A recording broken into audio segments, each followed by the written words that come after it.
La doctrine centrafricano-russe. La doctrine centrafricano-russe déployée par le conseiller spécial à la sécurité du président centrafricain Faustin Archange Touadéra. Valérie Zakharov a parlé dans un communiqué cinglant, un communiqué concentré tout dansé, un communiqué bien balancé, un communiqué en réalité écrit en russe et traduit sommairement en français, un communiqué de style russe.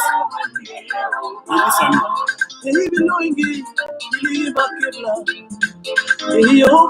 Peuple centrafricain, l'espoir est permis. Peuple centrafricain, ton espérance est de retour.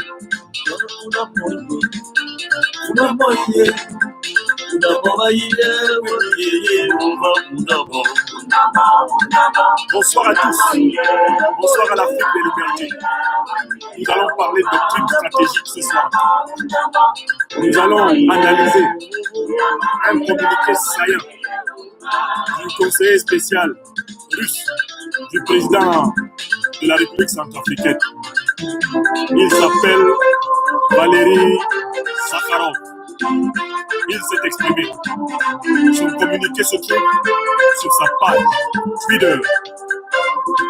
Et je vais vous en donner un décryptage à chaud. Car c'est un communiqué important pour le Centrafrique. C'est un communiqué important pour l'Afrique.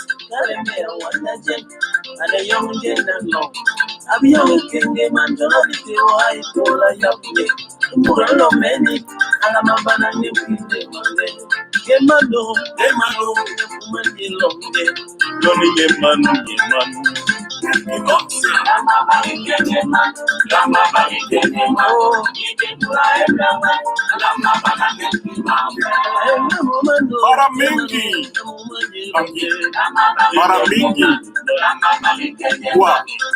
Maramingi, Singila Mingi. Ah, Bakuma. Maramingi, Abosempele. Maramingi, Abosambele. Maramingi, Abeloko. Maramingi, Ayaloke. Bonsoir à tous. Singila Mingi. Et Africa. Partagez cette conférence. Nous commençons dans une minute.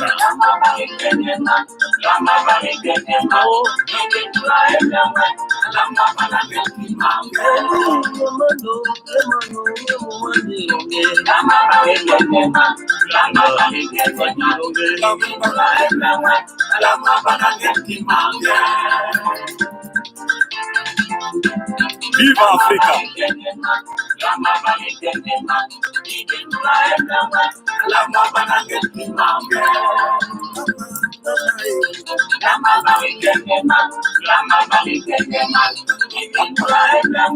Centrafrique, point central du commencement de la libération de l'Afrique. Centrafrique, point cardinal, point vélique, point axial de la verticalisation de l'Afrique. Nos ancêtres, bénis soient-ils, Dieu le Tout-Puissant, ont choisi le Centrafrique pour redresser l'Afrique. Redresser l'Afrique par son centre.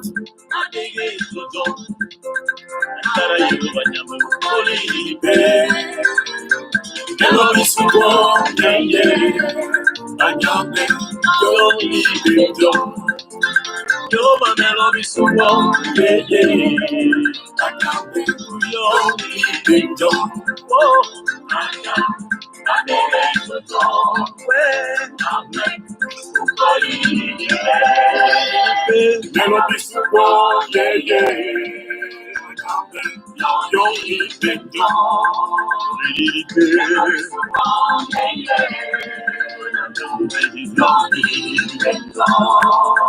Je dédie cette conférence à mon camarade bien-aimé qui s'en va vers nos ancêtres. Je la dédie à mon camarade Bernard Claude Tiani Tianga.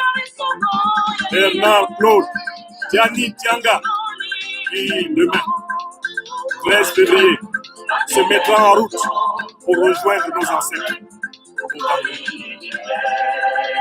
À toi Bernard, à toi Tiani Tianga, fils de l'indépendance du Cameroun, fils de l'Afrique, panafricaniste convaincu, je dédie cette conférence.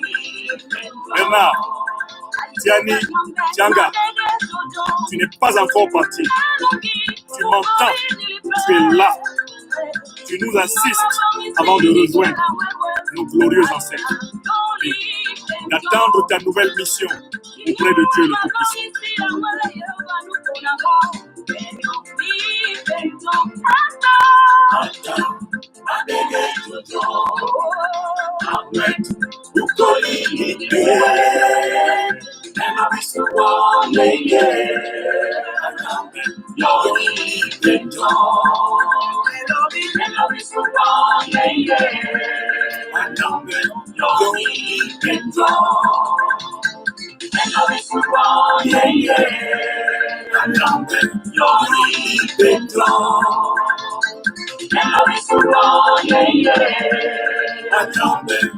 Marcel Tchangé, mon propre frère, mon frère bien-aimé de la place de Bruxelles, fils de l'Afrique, je te salue.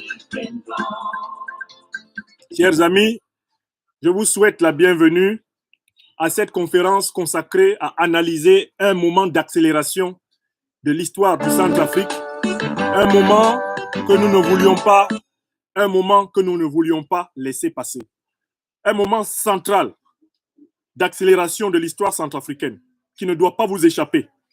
Parce que comme vous le connaissez, le style diplomatique et politique russe est caractérisé par ce que j'ai appelé la méthode de l'ours et la méthode de l'aigle. La diplomatie russe n'est pas une diplomatie tonitruante, ce n'est pas une diplomatie bruyante, c'est une diplomatie par les actes. Dans la logique tactique et stratégique russe, on place d'abord les pions et plus tard on en parle. Les Russes ne parlent jamais de ce qu'ils ne font pas et ils parlent toujours de ce qu'ils ont déjà fait. Ils font partie dans l'histoire de ce monde de ceux qui, quand ils te pointent le doigt, savent déjà où te trouver. Les Russes sont de ceux qui ne parlent jamais de ce qu'ils n'ont pas encore fait. Les Russes sont connus comme parlant peu et faisant beaucoup. Voilà pourquoi les rares fois que les Russes parlent, il faut profiter de ce qu'ils ont dit pour comprendre ce qu'ils voulaient dire. Parce qu'ils ne parlent pas trop. Nous qui appartenons aux civilisations latines en Occident et aux civilisations de la parole en Afrique, nous sommes habitués à la palabre. Nous sommes habitués à la discussion. Nous sommes habitués à la conversation longue. Nous sommes habitués à la circulation dans toutes les directions de la parole. Les Russes, quant à eux, ont une discipline de la parole qui veut qu'ils parlent d'abord par les actes et ensuite par les mots.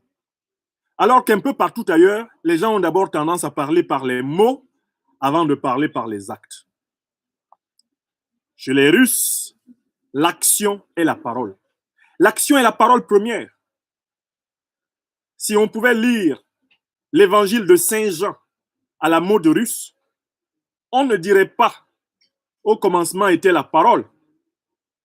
On dirait ceci, au commencement, la parole était action, ou plutôt au commencement, action était la parole. C'est ça les Russes. Donc il faut déjà à ceux qui rejoignent cette conférence faire un effort mental, d'imaginer une civilisation qui parle par les actes et qui décrit seulement par des allusions, par des termes sous forme d'euphémisme, les actes qu'elle pose. Car c'est une civilisation qui a confiance dans le discours des actes. Ils savent que les actes peuvent parler parfois plus que des volumes et des volumes d'encyclopédie. Nous avons assisté ces 2 dernières semaines à la prise de parole de la rébellion france-africaine et à la prise de parole de la France sur la crise en République centrafricaine. Ce sont eux qui ont surtout parlé. La rébellion centrafricaine a dit qu'elle ne déposerait jamais les armes tant qu'elle n'a pas été réincluse dans le gouvernement centrafricain. Qu'elle ne déposerait jamais les armes tant que le gouvernement centrafricain n'aura pas accepté de traiter avec elle d'égal à égal. Voilà ce qu'elle a dit. Elle s'est exprimée sur ses médias personnels, à savoir RFI, France 24 et toute la presse parisienne proche des milieux officiels et des services secrets de la République française. La rébellion centrafricaine s'est exprimée. Et en dernière date, le général Bozizé a même eu droit aux colonnes de RFI, aux colonnes de France 24 pour faire du ponce-pilatisme en disant que bien qu'il soit sympathique et qu'il soit sensible envers la rébellion, il n'était pas le patron opérationnel stratégique de la rébellion centrafricaine. On lui a donné des colonnes entières de RFI, des colonnes entières de la presse parisienne pour se laver les mains de l'attaque du 13 janvier 2021 et du fait que lui-même avait publiquement pris la parole pour dire qu'il soutenait le CPC, qu'il était avec le CPC et que les principaux chefs militaires de Séléka au nord, dont notamment Noureddin Adam, s'étaient exprimés dans un autre journal de la France-Afrique, Jeune Afrique, pour dire que lui, Noureddin Adam, voyait d'un bon œil que Bozizé devienne le patron de tous les mouvements rebelles. Ça a été dit en mi-janvier 2021 par Noureddin Adam dans une interview officielle dans Jeune Afrique, à savoir que Bozizé était considéré comme le chef légitime de tous les mouvements rebelles. Bozizé lui-même avait déjà revendiqué avant le fait qu'il soutenait l'action de CPC. Mieux, Bozizé a été vu, vidéo, photo à l'appui, accompagné de militaires faisant des tournées dans des villes tenues par la rébellion. Il s'est affiché plusieurs fois comme le chef opérationnel de la rébellion. Et ce n'est pas sa réinstallation avec son quartier général à la frontière tchado-centrafricaine qui prouve le contraire. Encore moins que les caresses qu'Idriss Déby et ses hommes administrent à Bozizé, qui est en réalité, avec Idriss Déby, bien les 2 têtes du serpent dont la queue se trouve à Paris. Ou plutôt, les 2 queues du serpent dont la tête se trouve à Paris. On a assisté sur RFI et dans toute la presse officielle française à la défense de la stratégie de la rébellion France-africaine au Centrafrique. Cette stratégie, je l'ai décrite en 3 points et je résume. Premier point, le Centrafrique a été conçu par l'élite politique corrompue de la République française comme étant un pays qui ne doit jamais se développer parce que les richesses naturelles de ce pays doivent être à la disposition de la puissance française. Telle est la condition à laquelle a été accordée une indépendance soporifique, une indépendance superficielle au Centrafrique. Ça fait 1. 2. La puissance française et tous les présidents de la Ve République, De Gaulle, Pompidou, Giscard d'Estaing, Mitterrand, Chirac, Sarkozy, Hollande et aujourd'hui Macron, ont toujours veillé à ce que la République centrafricaine n'ait jamais à sa tête un gouvernement suffisamment fort, suffisamment stable pour pouvoir exploiter les richesses de ce pays en faveur de la population de ce pays. La stratégie de toute la Ve République a été de maintenir le gouvernement centrafricain en état de dépendance avec les caisses du Trésor français. Et cet état de dépendance a permis d'en faire un état précaire, jamais développé. Un état qui ne possède pas d'industrie. Un état qui est une réserve de matières extractives pour l'industrie française. C'est le 2e point. 3e élément, Chaque fois qu'un chef d'État ou un gouvernement centrafricain ont tenté de chercher des moyens de sortir du goulot d'étranglement qui a été mis en place dès 1959 avec l'assassinat du leader Barthélemy Boganda, ce chef d'État et ce gouvernement ont été renversés, soit directement par Paris, comme ce fut le cas avec David Dacko débarquant d'un transal de l'armée française en 1979 pour remplacer Bokassa, soit ont suscité à l'intérieur du pouvoir une rébellion soutenue par l'armée française, qui est d'ailleurs la force militaire la plus importante en Centrafrique depuis 1960, et ce chef d'État a été débarqué. Soit encore, troisième solution, on fait venir une rébellion d'un pays voisin. Dans le cas d'espèce, et de manière très régulière, les rébellions sont souvent venues du Tchad. Et maintenant, on a vu, avec l'attaque de Bangui, que le front sud s'appuyait sur le Congo-Brazzaville de Denis Sassou Nguesso et bénéficiait, et bien sûr, du blocage de la route du Cameroun qui était contrôlée entre-temps par CPC et donc par conséquent contrôlée par les partisans de la France-Afrique. Et donc, quatrième élément important de la doctrine, la rébellion centrafricaine actuelle, c'est-à-dire CPC au sud-ouest, et puis Séléka au nord, n'est pas chargée de prendre une partie du Centrafrique pour le développer. Non, ce n'est pas cela l'objectif. L'objectif, c'est de prendre systématiquement des villes pour empêcher le gouvernement centrafricain de les développer, de perturber les campagnes pour empêcher le gouvernement centrafricain de les développer. Bref, en réalité, la stratégie actuelle de la rébellion, c'est d'imposer au gouvernement centrafricain une course permanente du chat et de la souris, un jeu du chat et de la souris qui fasse que toutes les énergies du gouvernement centrafricain soient dépensées à courir derrière les rebelles qui tantôt prennent telle localité, tantôt prennent telle autre, et ils les prennent pour ne rien faire. Hein. Quand ils entrent dans une localité, ils pillent ce qu'ils peuvent piller et puis ils s'asseyent quelque part, en attendant qu'on leur signale que l'armée nationale est en train d'arriver et qu'il faut fuir ailleurs. C'est tout ce qu'ils ont à faire. Donc, il s'agit, et je l'ai expliqué hier, il ne s'agit pas d'une rébellion d'occupation. Il ne s'agit pas d'une rébellion de construction. Il ne s'agit même pas d'une rébellion qui a un projet pour le Centrafrique. Non. Car le projet de Centrafrique, tel qu'il a été pensé à Paris, c'est d'empêcher que ce pays se développe et de faire que les matières premières de ce pays soient uniquement exploitées pour et par la puissance française. Voilà la stratégie qu'ils ont mise en place. Le cinquième élément de cette stratégie, c'est l'utilisation de la MINUSCA comme moyen pour empêcher le gouvernement centrafricain de faire régner la paix et la sécurité sur son territoire. C'est la France qui a mis en place l'embargo sur les armes de la République centrafricaine depuis 2013. C'est la France qui empêche le peuple centrafricain d'avoir une police qui a les moyens, une gendarmerie qui a les moyens, une armée qui a les moyens. C'est la France. Au Conseil de sécurité des Nations Unies, c'est elle qui bloque. C'est elle qui a mis en place l'embargo contre les armes du gouvernement centrafricain. C'est-à-dire que la France interdit le gouvernement légal et légitime de Centrafrique d'acheter les armes et les munitions nécessaires pour protéger les 623 000 km² de ce pays. À côté de cela, la France favorise le fait que l'ONU surarme la MINUSCA, la mission des Nations Unies en Centrafrique. La France est allée jusqu'à envoyer son représentant, Mankeur Ndiaye, à l'ONU demander 3 000 soldats de plus alors qu'ils ont déjà 11 500. 3 000 soldats, ce qui veut dire des armes pour 3 000 soldats, ce qui veut dire des avions de guerre pour 3 000 soldats, des hélicoptères de combat, ce qui veut dire des chars de guerre pour 3 000 soldats. Cela veut dire que la France veut installer une armée de pratiquement 15 000 hommes qui ne sont pas contrôlés directement par le gouvernement centrafricain, alors que le gouvernement centrafricain n'a même pas réussi encore à reconstituer une armée de 5 000 hommes correctement armés, correctement équipés.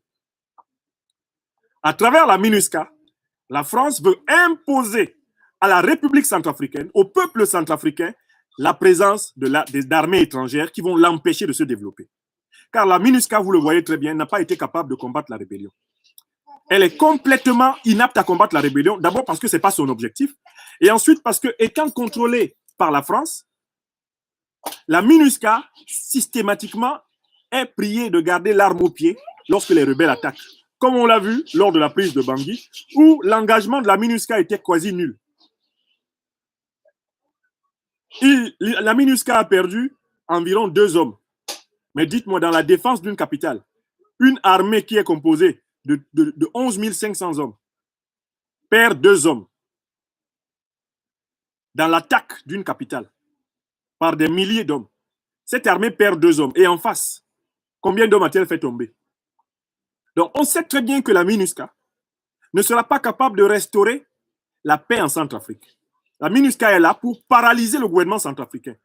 Elle est là pour détenir plus d'armes que le gouvernement centrafricain. Elle est là pour forcer le gouvernement centrafricain à aller à des négociations interminables avec les rebelles, de telle façon que ces négociations bloquent le développement du Centrafrique et que finalement, 5 années de plus passent sans que le président Touadéra n'ait pu réaliser le programme de développement de son pays. Voilà le but de la MINUSCA. C'est une force rétrograde et qui est au service de l'ordre colonial français. Voilà la stratégie que je vous ai exposée hier. Mais en face, il n'y avait pas encore eu un discours qui déployait ouvertement, un discours qui communiquait sur la stratégie du gouvernement centrafricain et de ses alliés. Eh bien, cette fois-ci, nous avons ce discours à travers le communiqué qui a été signé par le conseiller spécial à la présidence centrafricaine, M. Valéry Zakharov. D'abord, qui est M. Valéry Zakharov? C'est un conseiller spécial de nationalité russe envoyé auprès du président Faustin-Archange Touadéra dans le cadre des accords de défense russo-centrafricains. Donc, il n'est pas là de son propre chef. C'est le représentant du président Poutine dans l'assistance militaire, policière, gendarmière au gouvernement centrafricain. C'est en réalité le principal conseiller en matière de sécurité du gouvernement centrafricain. Il est le coordinateur de l'allié le plus fort du gouvernement centrafricain, aux côtés, bien sûr, de l'ambassadeur de la Fédération de Russie sur le terrain. M. Zakharov est l'œil et l'oreille de Poutine auprès de Faustin-Archange Touadéra. Donc, ce n'est pas n'importe qui. Je tiens à vous faire remarquer que Idriss Déby a eu son régime sauvé en 2017 grâce à l'aviation française.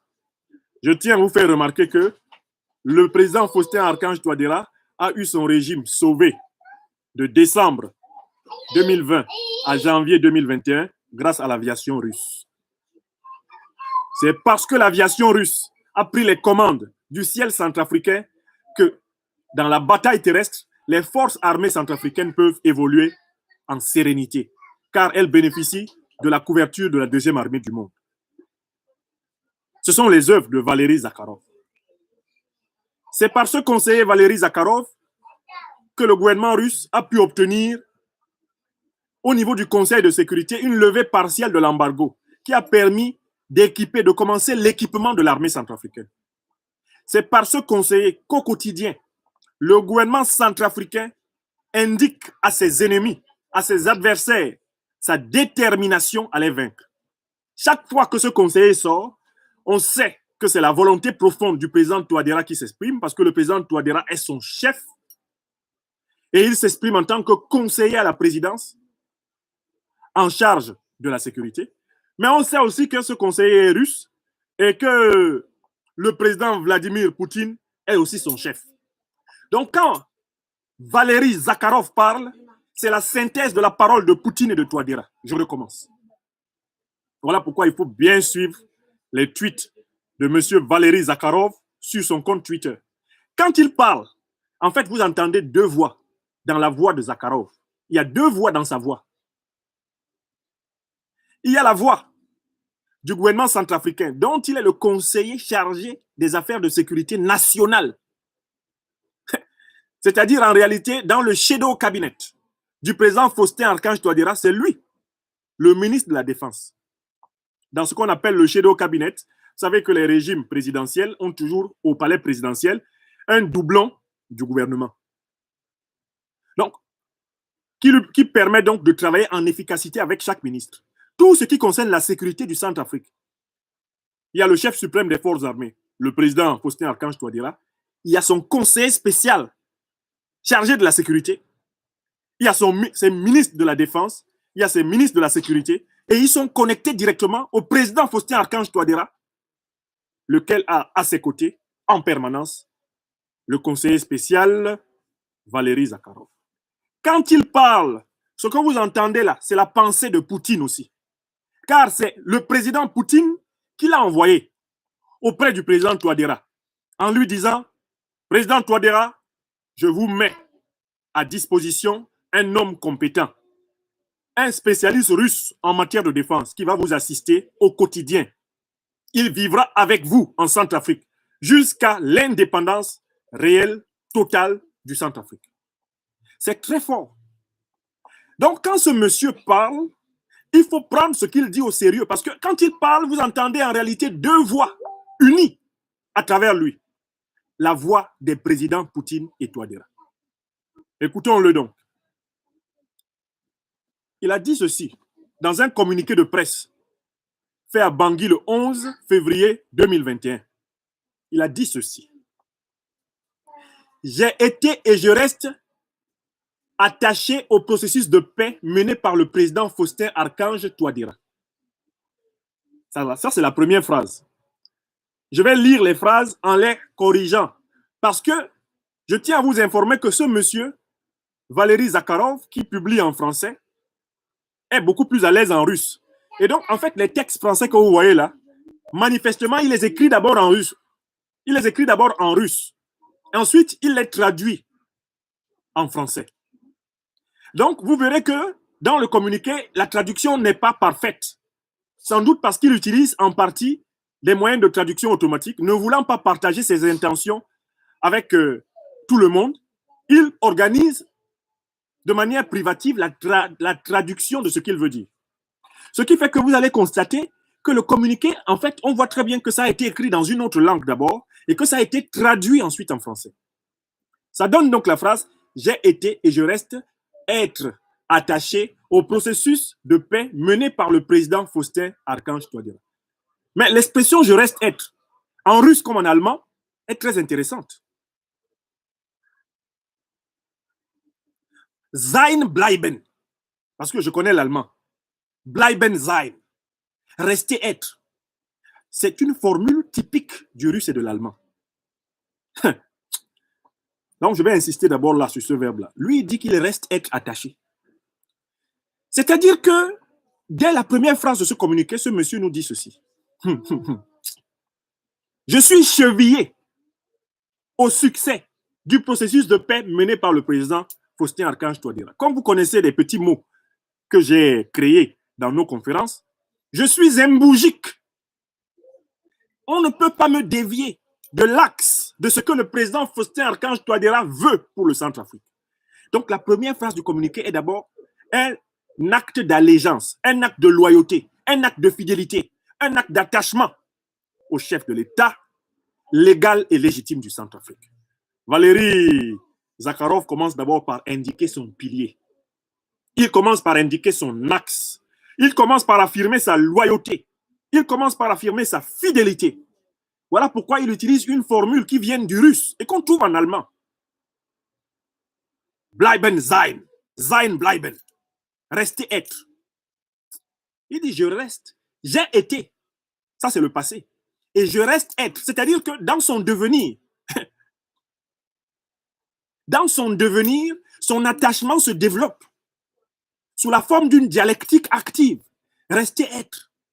C'est-à-dire que son être en mouvement est en mouvement pour que s'accomplisse la volonté du président Touadéra, chef légitime de l'État centrafricain. Donc, il veut dire par là qu'il est dans la dynamique d'accomplir la vision du président Touadéra pour le Centrafrique. Quelle est la vision du président Touadéra pour le Centrafrique? Il y a un mot qui est là. C'est conduire le Centrafrique à la paix. Attention, il y a deux formes de paix. Il y a la paix des cimetières, c'est-à-dire la paix parce que tout le monde sera braqué par tout le monde et tout le monde a peur, qu'on appelle la paix des braves. Et il y a une autre paix qui est la paix juste. Et on va voir dans la suite du communiqué pour quelle paix le conseiller Zakharov est engagé derrière le président Touadéra. C'est important que vous sachiez quel genre de paix. On continue. Conformément aux termes de l'accord conclu à Khartoum, le gouvernement assume depuis longtemps la responsabilité d'entretenir un dialogue avec toutes les forces de la République centrafricaine. Deuxième phrase du texte. Le président Touadéra et son gouvernement respectent leurs engagements internationaux. Ils les respectent envers tous ceux qui respectent les leurs. Le gouvernement considère que c'est son devoir de donner corps à la parole qu'il a donnée aux différents partenaires du champ politique centrafricain, à condition que ceux-ci aussi participent honnêtement au processus de paix. Parce que le dialogue, c'est un log à deux. C'est un logos à deux. Dans un dialogue, il y a deux camps qui se parlent. Et pour qu'il y ait dialogue, il faut que les deux camps se parlent en ayant renoncé à la violence. Or, quand on parle de renoncer à la violence en Centrafrique, on ne peut pas dire que l'État, le gouvernement, qui est le détenteur légal et légitime de la force, doit renoncer à la force. C'est la rébellion qui n'est pas légale et légitime qui doit renoncer à la force pour participer donc au dialogue. Car la force, le monopole de la violence appartient à l'État légal et légitime, comme l'a si bien démontré Max Weber. Qu'est-ce qui caractérise un État? C'est le fait qu'un État, notamment quand il est à la fois légal et légitime, doit avoir le monopole de la violence. C'est lui qui doit avoir les forces de l'ordre. Donc le conseiller Zakharov, dans la deuxième phrase du texte, dit « Le président Touadéra est ouvert à tous ceux qui veulent dialoguer. » Oui, parce que si les gens viennent plutôt avec les armes, ce n'est pas pour dialoguer, c'est pour faire la guerre. Donc quelqu'un ne va pas venir vers toi avec un fusil, alors que toi, tu lui tends un olivier. Puisqu'avec un olivier, tu ne peux pas écarter les balles qu'il va tirer. Celui qui vient avec toi, vers toi, avec le fusil, tu l'attends avec le fusil. Celui qui vient avec toi, vers toi avec le laurier, tu l'attends avec le laurier. Mais, même si tout le monde en Centrafrique avait le laurier, il faudrait que l'État et le gouvernement légal et légitime détiennent quand même le fusil. Parce qu'un État qui n'a pas le fusil n'a pas la puissance de faire régner le droit. Comme le disait Blaise Pascal, puisqu'on ne peut justifier la force, il va falloir fortifier la justice. Puisqu'on ne peut justifier la force, il va falloir fortifier la justice. Dans un pays comme la République centrafricaine, il faut fortifier la justice. Il faut fortifier la justice, n'est-ce pas? Pardon. Hop. Oh là là. Tac, tac. OK. Je vous donne un instant. OK, c'est bon. Comme le disait Blaise Pascal, puisqu'on ne peut pas justifier la force, il faut fortifier la justice. En République centrafricaine, justifier la force, c'est donner le pouvoir à la rébellion d'imposer par la violence ses 4 volontés au peuple centrafricain. Fortifier la justice, c'est donner les moyens au gouvernement légal et légitime du président Touadéra de faire régner la paix. C'est cela. Troisième phrase. Cela a conduit à une phase de calme assez longue, mais ce processus a eu le revers. Ah, troisième phrase du conseiller. Ces négociations de Khartoum ont conduit à une phase de calme assez longue, mais ce processus a eu le revers. Que voulait-il dire? Ceci a conduit à une paix, mais ce n'était pas la vraie paix.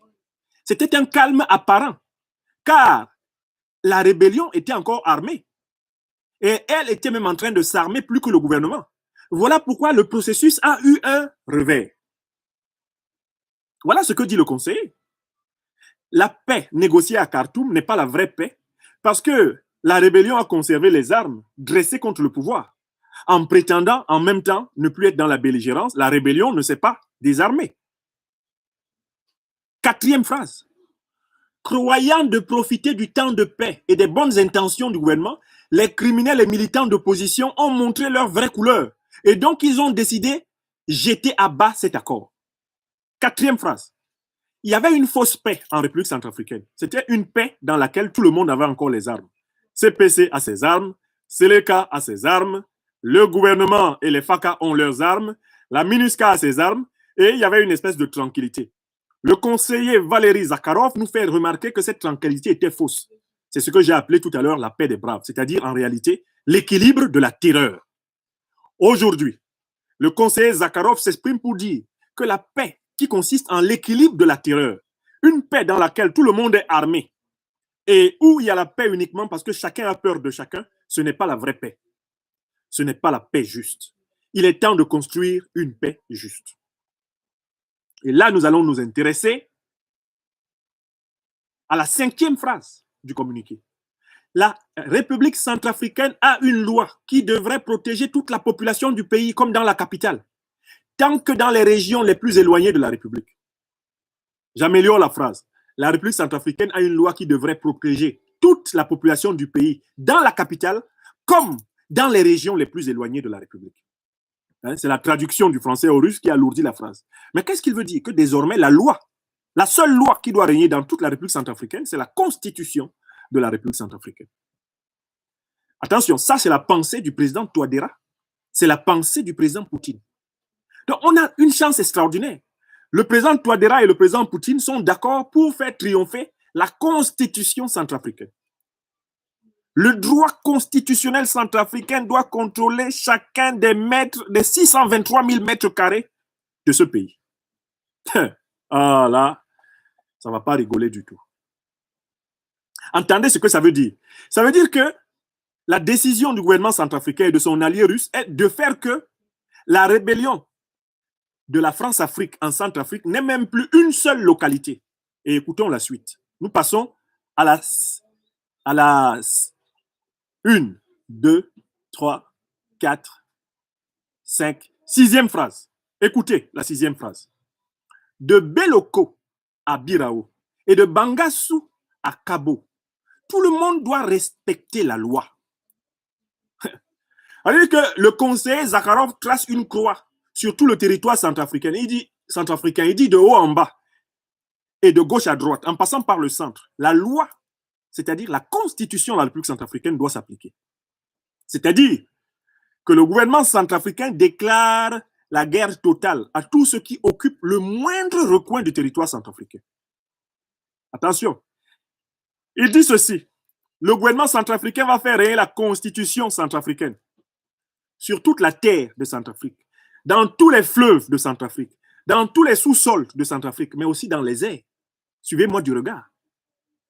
Qui était dans les airs du Centrafrique et qui se promenait avec les avions matin, midi et soir comme il voulait? Écrivez son nom. Parce qu'il faut savoir que c'est à lui qu'on est en train de parler. Je cite la 6e phrase. De Beloko à Birao et de Bangassou à Kabo, tout le monde doit respecter la loi. Il trace de haut en bas, de droite à gauche, en passant par le centre. Et en passant par le centre, il indique le sommet. Tout le monde doit respecter la loi. Qui doit respecter la loi? Bozizé et son CPC. Noureddin Adam et toute la bande des Seleka. Bozizé et son parrain Sassou. Seleka et son parrain Déby. Le conseiller Zakharov, au nom des présidents Touadéra et Poutine, leur dit ceci. Désormais, en Centrafrique, vous serez soumis à la loi centrafricaine. Mais il ne s'est pas arrêté là. Puisque le parrain de Déby et le parrain de Sassou se trouve être le parrain de Noureddin Adam et le parrain de Bozizé, et comme ce parrain s'appelle Emmanuel Macron, Vladimir Poutine et Faustin Archange Touadéra envoient à Macron le message suivant. Ici, en Baie Africa, Kodoroti Baie Africa, ici, en République centrafricaine, va régner la loi fondamentale du Centrafrique. C'est-à-dire qu'au ciel, ça va être la loi centrafricaine. Sur la terre de Centrafrique, ça va être la loi centrafricaine. Sous la terre de Centrafrique, ça va être la loi centrafricaine. Dans les fleuves, les rivières, les ruisseaux, dans tous les Nganda de Centrafrique, ça va être la loi centrafricaine. C'est ce qu'ils sont en train de dire là. Les Russes ne parlent pas trop. Nous, on est là pour détailler cela, pour que les gens comprennent à qui on s'adresse. On passe maintenant à la 8e phrase. Pas un seul groupe armé et pas un seul bandit ne doit rester. Si tu es bandit en Centrafrique, là, vraiment, les carottes sont cuites.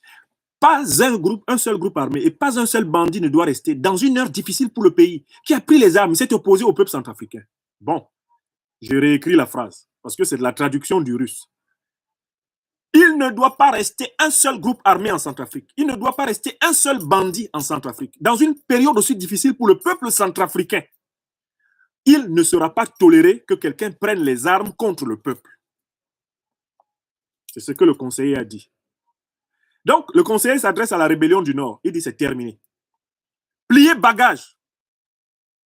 Pliez bagage. Soit vous venez vous-même vous rendre et on vous met en prison et on va vous juger. Soit vous partez dans les pays de vos parrains et vous restez là-bas. On ne veut plus vous voir. Le conseiller russe du président Touadéra est en train d'utiliser une formule poutinienne que nous connaissons.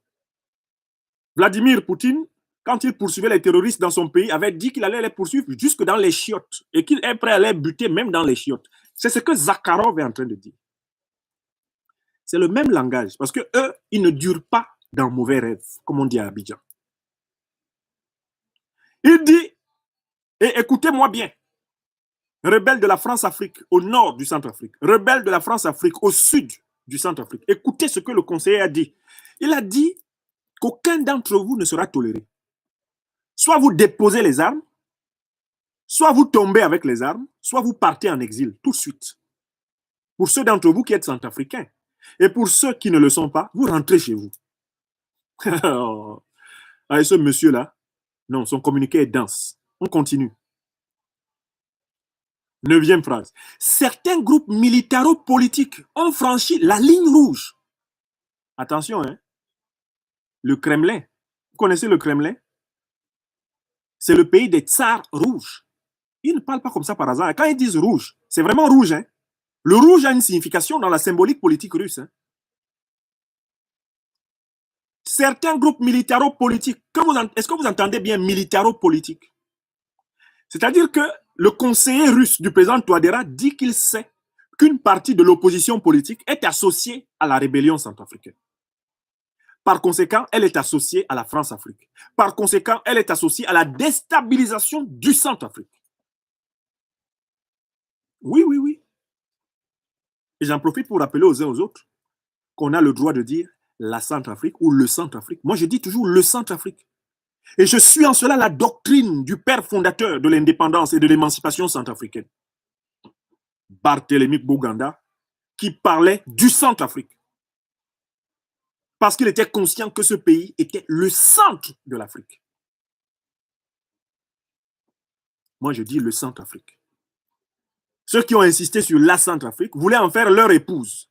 Dans un monde machiste, dans un monde de la domination phallocratique, traiter ce pays de la Centrafrique, ce n'était pas un hasard. C'était une manière de le déviriliser.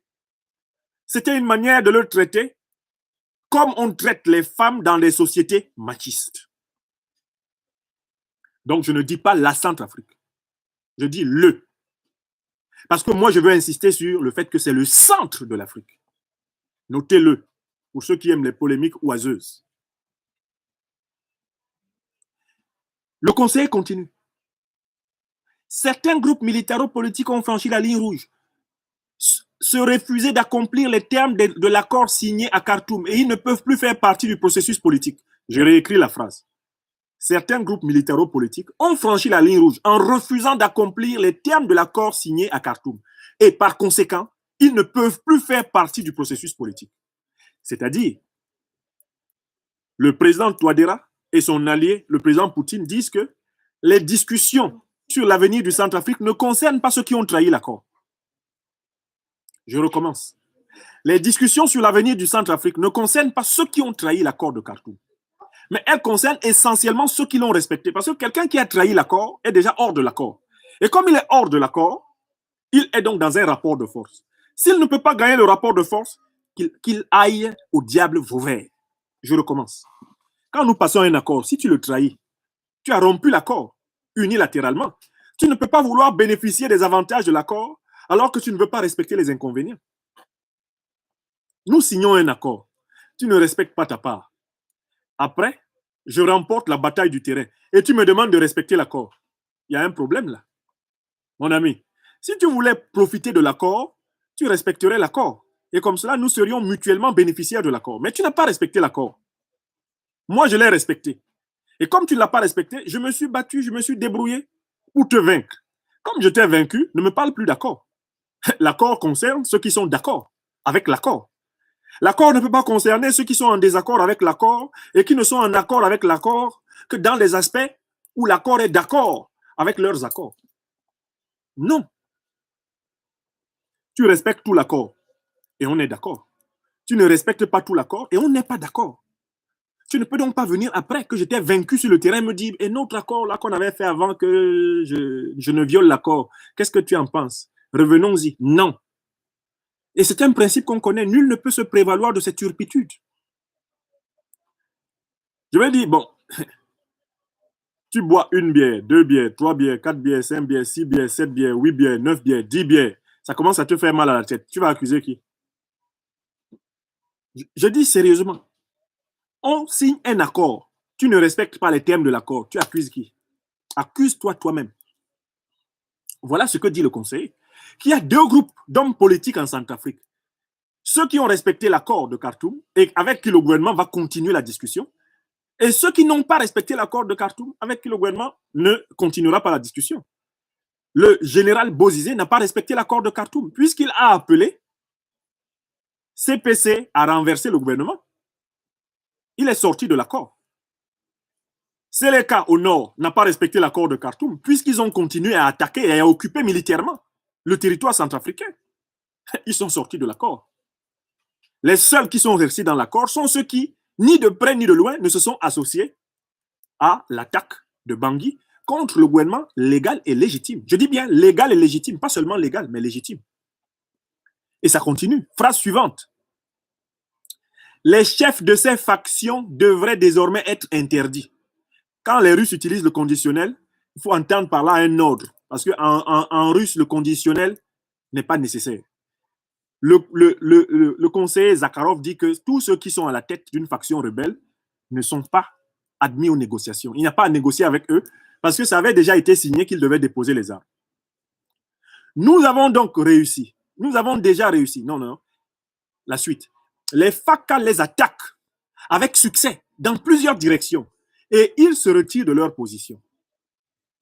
Dans cette phrase, le conseiller énonce la doctrine militaire. La doctrine militaire, c'est la reconquête militaire de tout le territoire centrafricain. C'est décidé. Les présidents Touadéra et Poutine ont décidé de gagner la guerre. Je recommence. Les présidents Touadéra et Poutine ont décidé de gagner la guerre, c'est-à-dire d'occuper le terrain, reprendre le territoire centrafricain des mains de la rébellion centrafricaine. Ce qui veut dire qu'ils s'en donnent les moyens. Ce qui veut dire qu'ils sont en train de s'en donner les moyens. Ce qui veut dire que l'armée centrafricaine, les FACA, va disposer des moyens pour occuper les 623 000 km² de ce pays, maintenant. Et ce sera bien la première fois de son histoire, depuis l'indépendance, en 1960. Ce qui veut dire que la Fédération de Russie s'engage à mettre à la disposition du gouvernement centrafricain les moyens pour occuper les 623 000 km². Couverture aérienne du territoire garantie par l'allié russe, aide à l'équipement de l'armée centrafricaine, de la gendarmerie et de la police, garantie par le grand allié russe, accompagnement de l'armée centrafricaine dans la reconquête et la restructuration de sa puissance sur tout le territoire avec les moyens adjuvants de la Fédération de Russie. Voilà ce qui est dit là. Ça veut dire que la coopération russo-centrafricaine s'accélère. Les Russes mettent le turbo. Vraiment. Ils ne sont pas là pour s'amuser. Ils disent que maintenant, les plaisanteries sont terminées. Phrase suivante. Les FACA attaquent. Je vous avais dit que les Russes étaient les rois de la contre-attaque. N'est-ce pas qu'ils ont d'abord laissé les FACA attaquer? Maintenant, vous entendez ce qu'ils disent? Qu'eux, ils ne vont pas arrêter d'attaquer jusqu'à ce que Seleka et CPC aient été taillés en pièces. Il y aura attaque tous les jours, jusqu'à ce que tout ce monde-là soit se rende, soit tombe, soit fuit.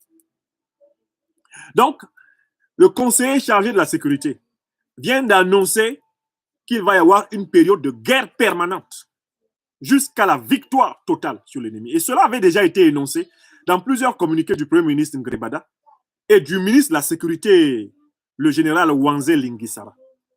Eh bien, cela est confirmé maintenant par le conseiller des présidents Touadéra et Poutine. C'est une volonté qui vient du haut lieu des deux républiques. On continue. Nous avons déjà réussi à prendre le contrôle de la route reliant la capitale au Cameroun. Attention, quand les Russes font dire à travers leur conseiller, qui est membre du gouvernement centrafricain, que désormais, la route entre Bangui et la frontière camerounaise est sous contrôle. Ça veut dire que sur cette route, désormais, il va y avoir couverture terrestre et quoi? Écrivez vous-même. Sur cette route, il va y avoir désormais 2 types de couverture. Parce qu'avant, sur cette route, il n'y avait qu'un type de couverture. Vous savez quel type de couverture il y avait? Il y avait un embryon de couverture terrestre. C'était une couverture sol-sol. Les Russes disent que désormais, sur la route là, il ne faut pas s'amuser. Quand les Russes disent ça, ça veut dire qu'ils vont désormais couvrir aussi le ciel. Donc la route va être couverte en haut, comme elle sera couverte en bas. Tant pis sur celui qui vient jouer au malin sur cette route. Elle devient un objectif stratégique. C'est-à-dire que cette route devient une occupation militaire permanente du gouvernement centrafricain et de son allié russe. Attention, M. Zakharov nous annonce ici que les Russes vont veiller à aider leurs alliés à contrôler cette route. Donc, c'est une route qui va désormais bénéficier d'une couverture non pas seulement terrestre, mais également aérienne. C'est-à-dire que c'est une route où un dispositif de surveillance, d'espionnage et de contre-espionnage va être installé. Les Russes vont importer en République centrafricaine leur discipline en matière de sécurité. C'est très dangereux. Bandits, rebelles de la France-Afrique, qui croyaient pouvoir reprendre ces routes, je vous le déconseille. Quand je lis Valérie Zakharov, c'est pas bon. Il ne faut plus aller là-bas. Les amusements sont terminés sur cette route. Et il continue. Dans un proche avenir, le gouvernement contrôlera tout le territoire de la République centrafricaine et la paix reviendra dans les régions. Au cas où vous n'auriez pas compris, il est question de contrôler tout le territoire. Et il est question de faire revenir la paix. Quelle paix? Pas la paix de Khartoum, qui était la paix des braves, l'équilibre de la terreur. La paix dont il est question, c'est la paix à travers le règne de la loi centrafricaine. C'est-à-dire qu'il s'agit d'instaurer l'état de droit centrafricain partout. Police, gendarmerie, armée, justice, tous les ministères seront représentés dans toutes les régions. L'armée va veiller au grain, de telle façon que la rébellion ne puisse plus avoir le moindre début d'un fief, ne puisse même plus tenir pendant 1 heure une position sur tout le territoire national centrafricain. La paix reviendra dans les régions. Et continuons. Il continue. Je lance un appel aux membres des groupes armés. La seule issue pour vous est de menotter vos dirigeants et de les remettre aux forces de l'ordre. Attention, hein, là, c'est très précis. Le conseiller des présidents Poutine et Touadéra, au nom des présidents Poutine et Touadéra, demande aux soldats de base, aux miliciens de base, aux mercenaires de la rébellion d'arrêter leurs chefs et de les amener à Bangui, de les donner à Bangui. Je recommence. Il a demandé ça explicitement. Hein. Il dit aux gens de Bozizé, au lieu de mourir pour rien, arrêtez Bozizé, donnez-le nous. Il y a eu une blague dans la semaine où on prétendait que Bozizé aurait été arrêté par Déby. Mais est-ce que vous avez déjà vu Satan arrêter un démon? Je recommence, hein, la métaphore est bonne. Hein. Vous avez déjà vu Satan arrêter un démon? Non. Quand un démon est en difficulté, Satan lui envoie des assistants.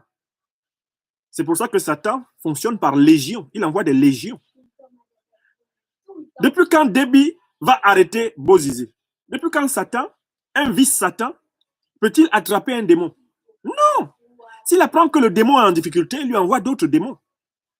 Le seul malheur qui peut frapper Bozizé, c'est si Bozizé tout d'un coup dit que lui n'est plus dedans. Si Bozizé ose dire qu'il n'est plus dans l'affaire de la rébellion, qu'il n'est plus dans l'exécution du plan de la France contre le Centrafrique. Si Bozizé dit ça, c'est la France et les rebelles là qui vont l'abattre. C'est le seul cas de figure où Bozizé peut se faire buter, là où il est. C'est s'il dit que lui, il est fatigué, il a bientôt 70 ans passés, il a 70 ans passés que lui, vraiment, il est fatigué.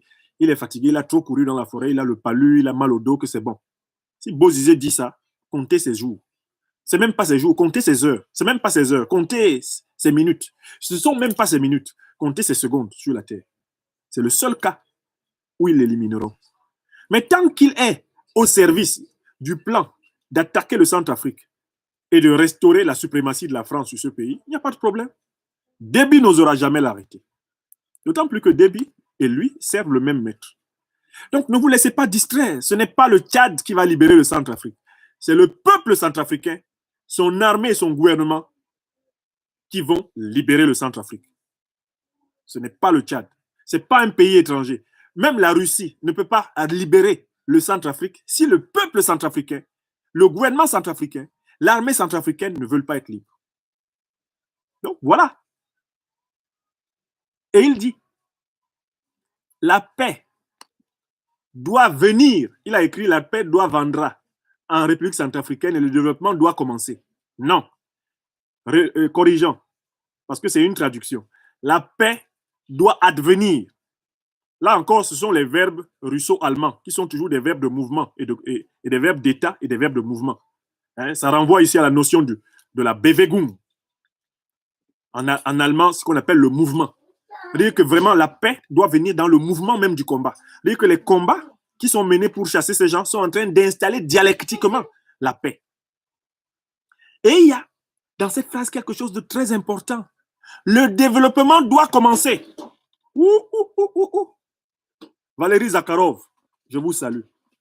Il dit que le développement doit commencer. Est-ce que vous comprenez ce que ça veut dire? Ça veut dire que le développement du Centrafrique n'a jamais commencé.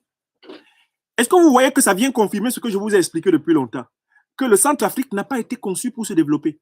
Parce que si le développement avait déjà commencé, le conseiller Valérie Zakharov nous dirait que le développement doit continuer. Non! Il dit ça doit commencer.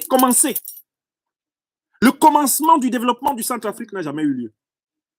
Vous voyez à quel point la 5e République française a des crapules à sa tête. Vous tenez un pays pendant 61 ans. Vous ne commencez même pas le développement de ce pays. Le conseiller Valérie Zakharov dit que le développement du Centrafrique doit commencer. Vous comprenez ce que je vous ai dit? Quand je vous ai expliqué que la 5e République a conçu que le Centrafrique ne devait jamais se développer, c'est-à-dire que le développement ne devait jamais commencer dans ce pays. Vous pourriez penser que c'est moi qui ai donné la phrase au conseiller Valérie Zakharov, que je ne connais pas. Je ne le connais pas. Lui-même constate que dans ce pays, il y a eu une organisation pour que le développement ne commence jamais. C'est-à-dire qu'on n'a même pas accepté que soit posée la première brique du développement centrafricain. Et là, le conseiller du président de la République de Centrafrique et en même temps conseiller du président de la Fédération de Russie, Valérie Zakharov, parlant au nom des 2 présidents alliés, dit qu'on va donc commencer. Quand je dis le Centrafrique, il faut que vous compreniez pourquoi je dis le Centrafrique, parce que c'est là le point du commencement du développement de l'Afrique francophone. Oui, ce qui est en train d'être posé là, au milieu de l'Afrique, au centre de l'Afrique, c'est la première pierre du développement autonome d'un pays d'Afrique francophone depuis les pseudo-indépendances des années 60. Et c'est ce que dit, et c'est ça la richesse. C'est pour ça que j'ai voulu décortiquer ce communiqué avec vous, pour que vous voyez tout ce qu'il y a dedans. Les Russes et les dirigeants centrafricains savent que le développement centrafricain n'a jamais commencé. Mais le développement a commencé où? En Côte d'Ivoire, au Cameroun, au Togo, au Gabon, au Sénégal. Vous appelez ça développement? Non, une organisation de pillage. Ce sont des organisations de pillage. Ce sont des États pilleurs. Ce sont des non-États. Il n'y a qu'à regarder leur balance commerciale avec la France. Et vous comprenez qu'ils n'ont pas été conçus pour se développer. Ils ont été conçus pour abonder les multinationales françaises en matières premières gratuites. Pétrole, uranium, manganèse, or, diamant. Ils ont été faits pour ça. Le bois. Ils sont faits pour donner. Que dis-je donner? Abandonner. Oui, l'Afrique francophone ne donne pas. Elle abandonne. C'est grave, hein? Parce que le don est un acte de la volonté. Tu donnes tes forêts. Tu donnes ton or. Non! En Afrique francophone, on ne donne pas, on abandonne. On délaisse. Et Bolloré, Bouygues, Total, Elf et consorts, ils ramassent. Nous, on abandonne, eux, ils ramassent. On abandonne. Allez, chacun a peur. Et si je dis non, ils vont me tuer. Voilà le fameux argument des voyous chefs d'État africains. Eh non, si on parle de ça, c'est pas bon. Hein? Alpha Condé a eu l'imprudence de dire quelques petites vérités à la France un jour. Alassane Draman Ouattara était à côté de lui. Il dit Alpha, tu es en direct, hein? On t'entend à Paris, Fais attention. Il faut faire attention, on t'entend. Ils administrent ces colonies avec la peur au ventre, des hommes sans couilles. Alpha, attention, hein? Attention, on t'écoute. Hein? On va te chicoter à Paris, hein? C'est pas bien, mais il ne faut pas dire ça. Et Alpha Condé, qui est un vieux de la vieille, de dire, je m'en fous, je sais qu'ils écoutent. Parce qu'il lui est resté un petit bout de la dignité qu'il y avait dans Sékou Touré, face à la France. Lui, le dictateur, le reptilien Alpha Condé, qui a renié toutes les valeurs démocratiques pour lesquelles il a écumé le continent pendant plus de 30 ans. Mais enfin, donc, moi, j'ai beaucoup aimé cette phrase. La paix doit venir en République centrafricaine et le développement doit commencer. Écrivez bien cela, commencer le développement. C'est-à-dire qu'on doit donc commencer maintenant ce qui n'a jamais été commencé. Nous sommes au degré zéro de l'histoire du Centrafrique. Car le Centrafrique a été maintenu à zéro. On n'a jamais voulu que le Centrafrique sorte de zéro. On a enfermé le Centrafrique à zéro. Et maintenant, la coopération russo-centrafricaine essaye de faire sortir le Centrafrique de zéro vers plus l'infini. Le zéro se met en mouvement. Il se prépare à accoucher 1, 2, 3 et jusqu'à plus l'infini. Le décollage du Centrafrique est annoncé. Et il y a une dernière phrase. Elle est très belle. Les citoyens de ce beau pays ont mérité tout cela. Le Centrafrique est un pays très beau. Mais vous savez, en politique, quand on dit qu'un pays est beau, vous savez pourquoi on dit qu'un pays est beau? On dit qu'un pays est beau quand c'est un pays qui a un potentiel économique, stratégique et humain énorme. Je recommence. Le conseiller Valéry Zakharov dit que le Centrafrique est beau. C'est vrai. C'est quand même le centre de l'Afrique. C'est un pays contrasté. Les images qui m'en parviennent, moi j'ai à peine eu une fois une escale d'avion à Bangui. Je ne suis même pas sorti. Donc je connais Bangui par les images, par les vidéos et par les témoignages de mes amis. C'est vrai que le pays est vraiment diversifié et beau. 623 000 km² d'un paradis terrestre. C'est vrai. Mais ce n'est pas seulement ce que veut dire le conseiller. Il dit que ce pays-là est très riche. Un pays est beau. En langage politique, ça veut dire que dans ce pays, il y a tout ce qu'il faut pour que l'être humain soit heureux sur la terre. Le Centrafrique, écrivez-le, chers amis, le Centrafrique est l'un des pays les plus riches du monde. Il faut que chaque Centrafricaine et chaque Centrafricain marque cette phrase dans sa tête. Je suis originaire d'un des pays les plus riches au monde. Rien que marquer cette idée dans votre tête, mes frères et sœurs de Centrafrique, c'est une thérapie. C'est quelque chose qui guérit. Africaines, Africains, rendons-nous compte que nous sommes nés dans des pays qui sont les plus riches au monde. Nous sommes les êtres humains les plus gâtés par la nature et par Dieu le Tout-Puissant. Nous ne sommes pas maudits. Nous sommes tellement bénis que nous sommes victimes de la jalousie des autres puissances de cette terre. Il faut que vous changiez le logiciel que vous avez dans votre tête. Le logiciel de la défaite.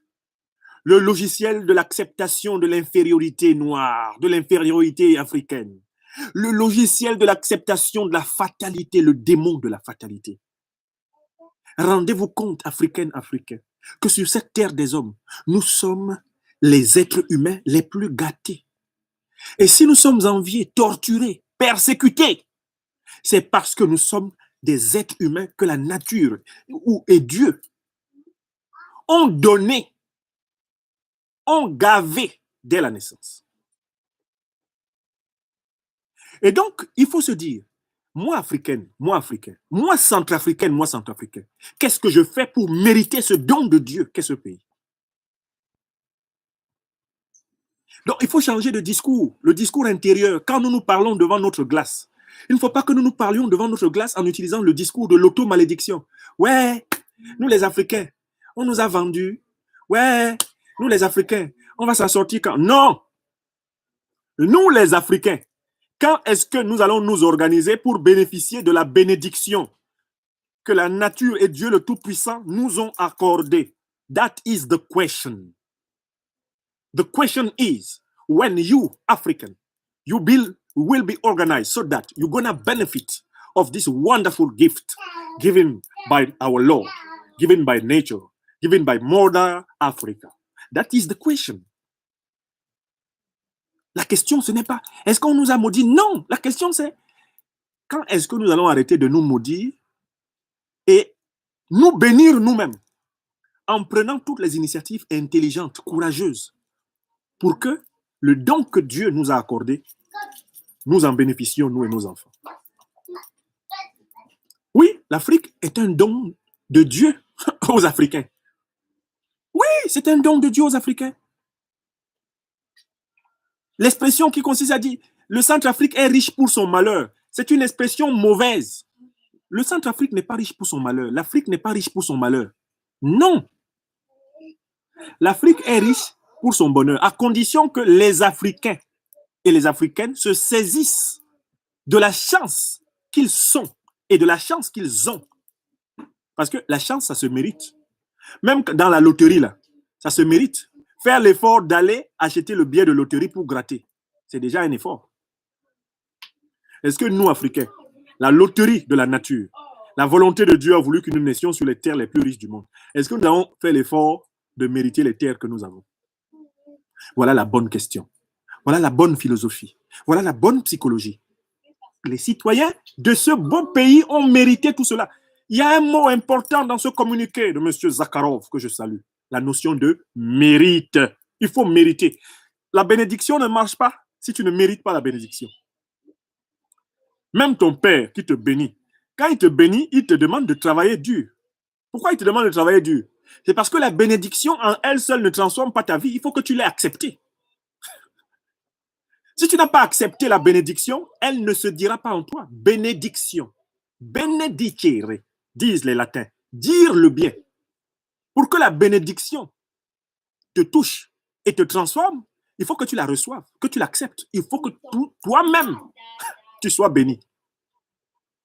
Parce que si tu te maudis tous les matins, si tu te traites d'incapable, si tu passes ton temps à dire hey, le blanc est fort, hey, les blancs sont forts, c'est une auto-malédiction. Et c'est un mécanisme mental qui favorise l'esprit de défaite, l'esprit de génuflexion, la nègrerie. Pourtant, les nègres sont les hommes les plus riches du monde. Les noirs sont les hommes les plus riches du monde. Les kémites sont les êtres humains les plus riches du monde. Et ce fut le cas pendant 3000 ans. Avec l'Égypte négro-pharaonique, nos ancêtres avaient conscience de leur richesse. Et ils furent les plus importants hommes au monde pendant 3000 ans. Nous, on est écrasés par des gens qui nous dominent en Afrique depuis 520 ans, 521 ans. Et on est découragés. Nos ancêtres ont dominé la planète pendant 3000 ans et plus. 3000 ans et plus. Nous, on est dominés depuis 520 ans. Et déjà, nous avons incorporé, même dans nos comportements, dans notre manière de marcher, nous avons incorporé la domination et la soumission. Attention, Alpha, hein, on t'écoute à Paris. Hey, ce que tu es en train de dire là, Alpha, si Macron entend ça, c'est pas bien pour toi, hein, Alpha. Les micros sont ouverts. Hein. La génuflexion. Voilà le communiqué du conseiller Valéry Zakharov que je voulais vivre avec chacune et chacun d'entre vous ce soir. Je ne voulais pas laisser passer ce communiqué. Alors que pendant 2-3 semaines, RFI, France 24, la presse parisienne se sont relayés, le monde, tout le monde s'est relayé pour défendre Bozizé, défendre Déby, défendre Noureddin Adam, défendre Seleka, défendre le CPC, montrer que tant que le gouvernement Touadéra ne s'assoit pas à table avec eux, il n'y aura pas la paix en Centrafrique. Toute la presse officielle française a martelé ça. Le conseiller chargé de la sécurité du président Touadéra et du président Poutine, pour ce qui est du Centrafrique, il est sorti, il a parlé en 1, 2, 3, 4, 5, 6 paragraphes. Et puis pour lui, est terminé. Il a fait 6 petits paragraphes. Il a écrit ça en russe et il a traduit lui-même en français parce qu'il ne voulait même pas que quelqu'un manipule ses phrases. Parce que, attention, les Russes ont cela de particulier qu'ils aiment être les maîtres de leur message. Il ne faut pas que quelqu'un fasse glisser un de ces mots à lui. Il préfère que ce soit écrit en mauvais français, mais que ce soit écrit en bon russe. Parce que ce communiqué que vous voyez là, c'est du russe en français.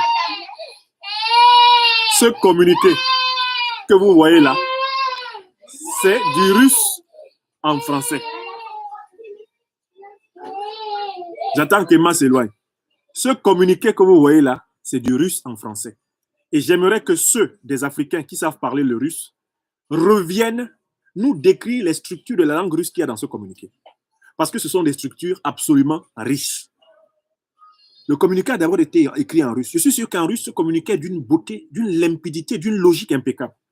Maîtrisant relativement la langue allemande, qui est assez proche dans son fonctionnement de la langue russe, j'ai senti ce qu'on appelle la dialectique logique auf Deutsch. La dialectique logique, logique der Sprache, comme le disent les Allemands. Et j'ai senti ce que les Allemands appellent Sprachgefühl, c'est-à-dire que la vibration de la langue russe a été transmise dans la langue française. C'est-à-dire quand vous lisez ce communiqué-là, vous sentez qu'il a été écrit par un Russe. C'est un Russe qui a écrit ça. Il n'est pas passé à gauche, il n'est pas passé à droite. Il n'est pas passé en haut, il n'est pas passé en bas. Tout droit. Il a mis, comme on dit à Abidjan, il a job boulet, direct. Le boulet tape directement Bozizé, ça tape directement Déby, ça tape directement Seleka, ça tape directement Sassou, ça tape directement tous les chefs d'État d'Afrique francophone qui soutiennent la rébellion. Et le boulet arrive jusqu'à Paris, et puis ça tape le Drian tombe, ça tape sur sa calvitie, il tombe, ça tape Macron, et Macron zozote. Il n'a pas écrit ce communiqué pour dévier, hein. C'est pour leur dire que là où nous sommes en Centrafrique, nous sommes désormais imbougiques. Et je voudrais conclure en vous citant une autre phrase qui a été prononcée cette semaine par le président Vladimir Poutine lui-même. Voici ce que le président Poutine a dit devant des journalistes qui l'ont rapporté. Je l'ai mis sur ma page, mais certains ne l'ont peut-être pas vu. Voici ce que Poutine a dit lui-même. Et il a été très clair. Citons le président Poutine. Il a dit ceci. Ah non, Vladimir. Je cite. Les pays qui déstabilisent ce pays, c'est-à-dire la République centrafricaine, doivent savoir qu'ils ont des États fragiles dans la région, car nous sommes désormais là-bas. Je recommence la citation. Les pays qui déstabilisent ce pays doivent savoir qu'ils ont des États fragiles dans la région, car nous sommes désormais là-bas. Bon, quels sont les pays qui déstabilisent la République centrafricaine? On a vu la participation du Tchad pour soutenir Seleka, Déby. On a vu la participation du Congo-Brazzaville pour soutenir Bozizé. On voit une certaine complaisance du Cameroun de Biya pour faire plaisir à Paris. C'est à ces pays-là que le président Poutine s'adresse en leur disant qu'ils ont des États fragiles dans la région. Leurs États sont fragiles et qu'ils fassent attention. Mais le président Poutine s'adresse aussi directement à Emmanuel Macron. Il dit ils ont des États fragiles. Là, il s'adresse à la France-Afrique puisque Macron se sent comme étant le patron de Biya, de Déby, de Sassou, de Bongo. Il est le patron de Ouattara, il est le patron de Macky Sall, il est le patron de Mahamadou Issoufou et consorts, n'est-ce pas? C'est à celui-là que le président Poutine s'adresse en disant vous, Emmanuel Macron, vous avez des États fragiles en Afrique centrale. Et sachez que nous sommes déjà là-bas. Donc, si vous fragilisez l'État qui est notre allié, on va vous fragiliser. Je ne dis pas fort, hein. Le raisonnement qui est là, c'est que comme nous sommes là-bas et que vous avez des États fragiles qui sont là-bas et que ces États fragiles participent à fragiliser le Centrafrique, c'est pas dans ma bouche que vous allez manger mon piment, hein. Mais comme vous fragilisez les autres, n'oubliez pas que les autres peuvent aussi vous fragiliser. Le proverbe dit, quand tu te penches pour regarder le derrière de ton frère, n'oublie pas que quelqu'un d'autre regarde le tien. Tchad, vous passez le temps, M. Déby, à déstabiliser le Centrafrique.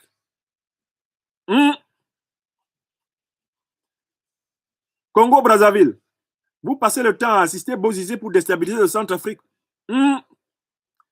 Cameroun, vous êtes complaisant envers les ordres de la MINUSCA et de Paris pour ne pas acheminer rapidement les marchandises du Centrafrique. C'est ce que Poutine a dit. Hein. Il a tout dit en une phrase. Vous fragilisez nos amis alors que vous êtes fragiles. Ne venez pas vous plaindre. Vous fragilisez nos amis alors que vous êtes fragiles. Ne vous plaignez pas. Parce que moi, Poutine, quand on me provoque, wa chercha, wa trouva, wa supporta. C'est ce qu'il a dit. Hein? Donc, je n'insiste pas trop là-dessus parce que c'est lui-même qui l'a dit. Que chacun aille décortiquer la phrase de Poutine et que chacun prenne sa part dedans. La devise de l'université de Yaoundé dit Sapientiwa, colatiwa, cognitio. Je m'en souviens. C'est ma première université en ce monde. Ça veut dire le savoir est une collecte. Chacun apporte sa part. Sapientiwa, collectiwa, cognitio. Ce que Poutine a dit là, que chacun aille prendre sa part. Hein. Ce que Poutine a dit, que chacun aille prendre sa part. Alama awe,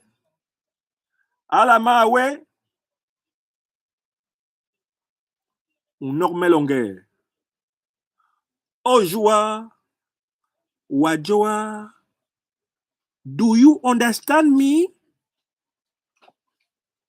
Chers amis, je vous souhaite à présent une excellente soirée. Cette conférence a atteint son but. Et je vous souhaite un bon week-end. Merci à tous.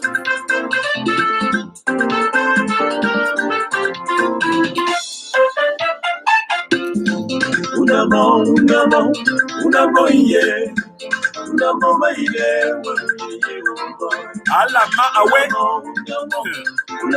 Alama awe.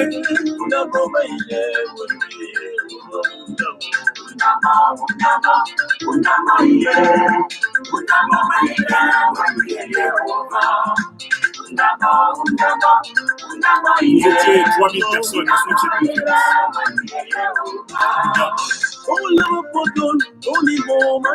les hommages au peuple centrafricain et à son gouvernement légal et légitime, au président Touadéra, au premier ministre Grébada et à tous les ministres de ce gouvernement, dont le vaillant général Wanzé Lingwisa.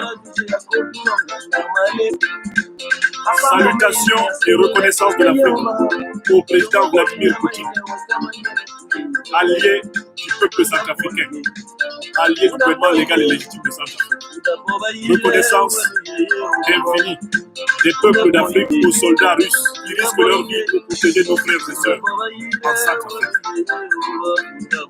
Merci.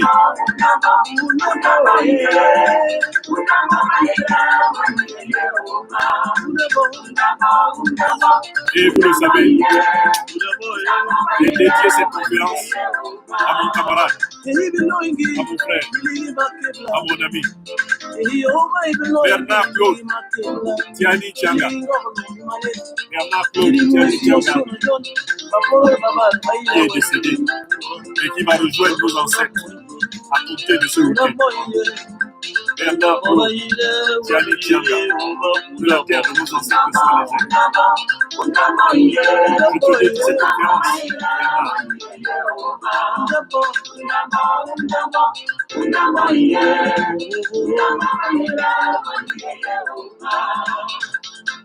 Bernard Claude Tiani Tianga.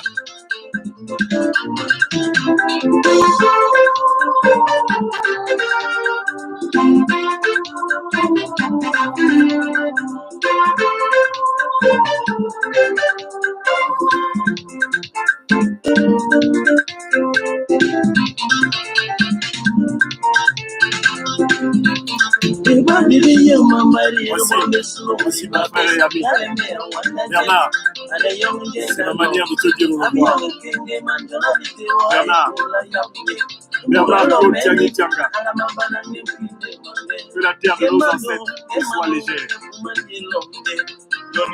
La terre de nos ancêtres nous soit légère. Nous continuons le combat. Bernard Claude Tiani Tianga. À ta compagne, Caroline Pégan. Et à tous vos enfants, à toute la famille des combattants du peuple camerounais. Je dis mon union de cœur.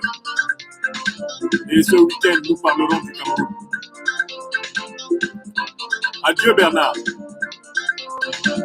Que la terre de nos ancêtres te soit douce et légère. Et que tu continues parmi les êtres évangélisés.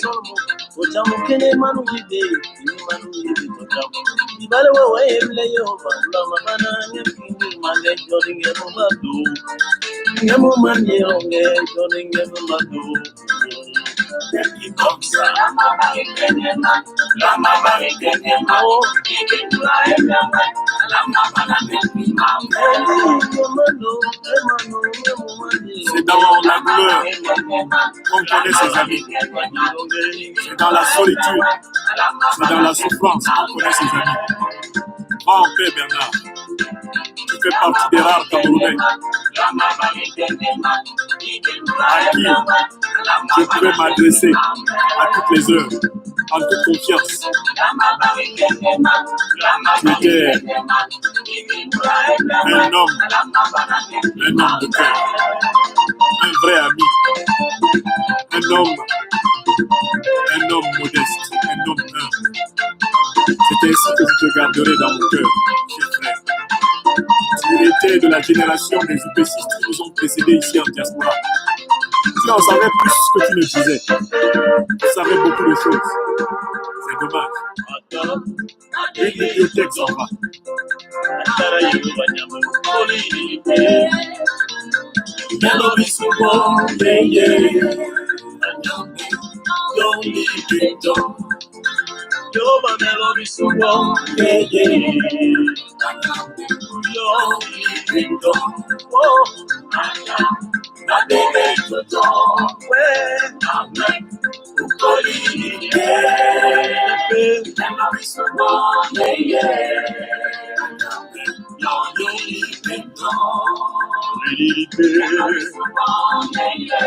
Caroline et tous les enfants, je vous embrasse très fort.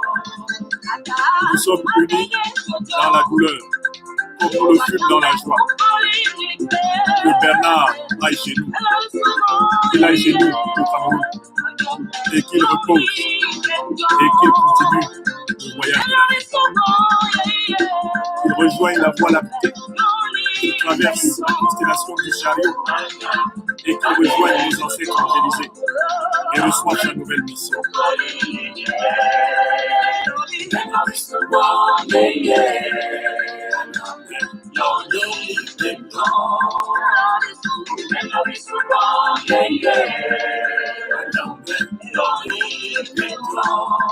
Adieu Bernard. Je sais que tu es là Bernard. Tu étais un fidèle de cette directe. Tu étais un fidèle de cette conférence. Et un ami avec qui j'étais en télépathie sans que nous ayons pu parler.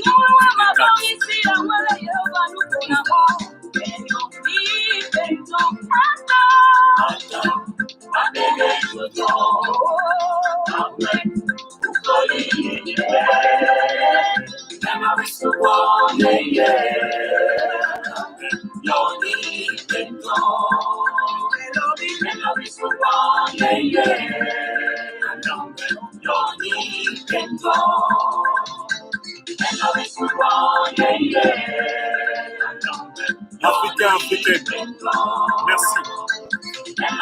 La chanson s'intitule Wanda Christo Medley. Wanda Christo Medley. Merci et bonsoir à tous. Merci et bonsoir à tous.